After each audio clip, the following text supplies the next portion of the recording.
یعنی نبی صلی اللہ علیہ وسلم کی سیرت کو، آپ کی زندگی کو کیسے محفوظ کیا گیا ہے، کیونکہ اللہ کی حجت ہے نا لوگوں پر. آپ کی زبان سے جو لفظ نکلے گا اگر آپ نے اس کو فالو نہیں کیا تو اللہ کہتا ہے پھر یہ کس کو ناراض کر رہے ہو؟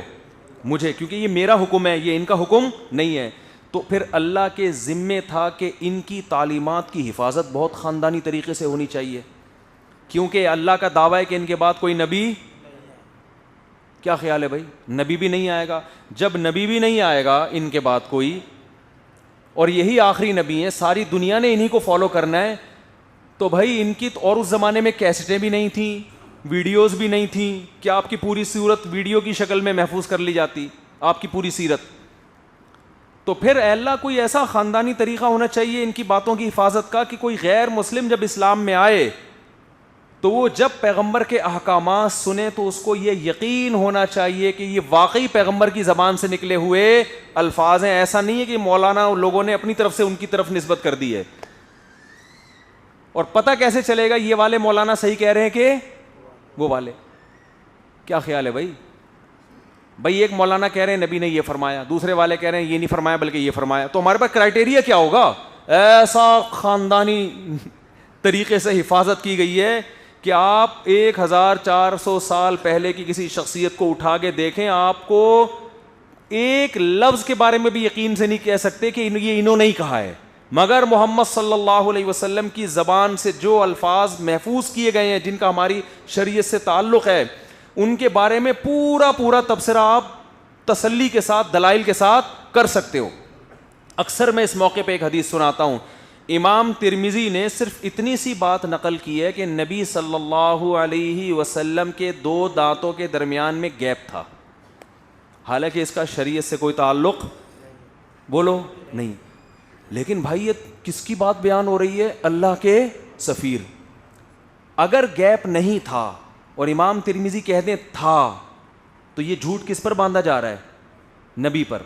اگر تھا اور کہہ دیں کہ نہیں تھا تو یہ بھی جھوٹ ہو جائے گا کہ نہیں ہو جائے گا؟ تو اس اتنی سی بات کی حفاظت امام ترمذی پوری سند لے کر آ رہے ہیں. حدثنا عبداللہ ابن عبد الرحمن، کہہ رہے ہیں مجھ سے بیان کی عبداللہ ابن عبد الرحمن. حدثنا عبد العزیز ابن ابی ثابت الزہری، وہ کہتے ہیں مجھ سے بیان کی عبد العزیز ابن ابی ثابت جو زہری ہیں انہوں نے، وہ کہتے ہیں حدثنا ابراہیم بن المنذر قال حدثنا عبد الله بن عبد الرحمن قال حدثنا ابراہیم بن المنذر قال حدثنا عبد العزیز ابن ابی ثابت الزہری قال حدثنا اسماعیل بن ابراہیم ابن اخی موسیٰ بن عقبہ. ابراہیم نے اسماعیل نے بیان کیا جو موسیٰ ابن عقبہ کے بھتیجے ہیں. قال حدثنا موسیٰ بن عقبہ، میرے چچا موسیٰ ابن عقبہ نے بیان کیا. قال حدثنی قریب، وہ کہتے ہیں مجھ سے قریب نے بیان کیا. وہ کہتے ہیں مجھ سے عبداللہ بن عباس نے بیان کیا، وہ کہتے ہیں میں نے نبی صلی اللہ علیہ وسلم کو دیکھا کہ آپ کے دونوں دانتوں کے درمیان میں خلط. ایک ایک چیز کی سند چل رہی ہے بھائی.